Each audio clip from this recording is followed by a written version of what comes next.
La démocratie chez nous ne marche pas parce que nos politiciens sont des brigands et des voleurs. Avant ça, le bigan. Vieux Issé Manga ne se laissa pas démonter. Et vous croyez qu'en Occident, il y a moins de brigands et de voleurs? Non. Si leur système politique fonctionne tant bien que mal, c'est parce qu'il est issu de leur propre civilisation. Il coule de source.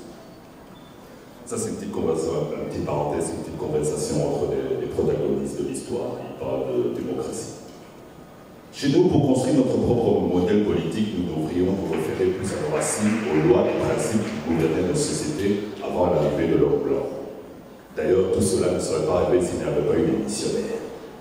Un murmure de scepticisme s'éleva dans la petite assemblée. Vieux Issé Manga a poursuivi sa démonstration imperturbable. Savez-vous comment s'est installé le premier blanc dans la région de Mongolie? Devant le silence de ses interlocuteurs, le vieux continua. Et savez-vous pourquoi les missionnaires avaient tous la même apparence? Pour nous duper, répondit-il lui-même.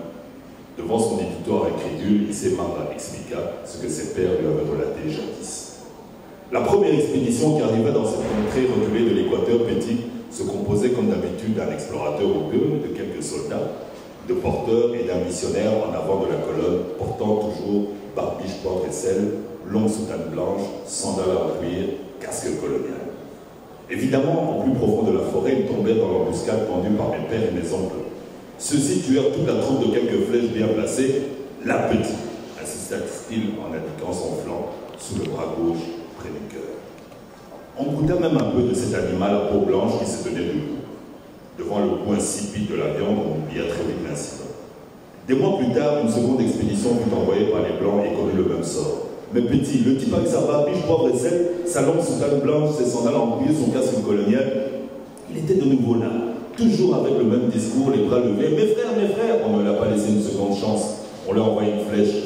L'appétit, montrant encore son côté gauche. Puis, il y eut la troisième expédition.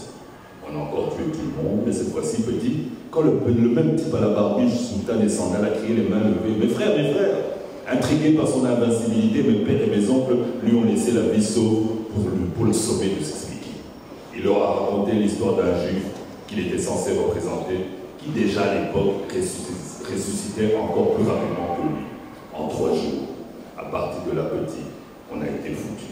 C'est ainsi que la colonisation s'est introduite par la duplicité et la ruse dans la région de Mongolie.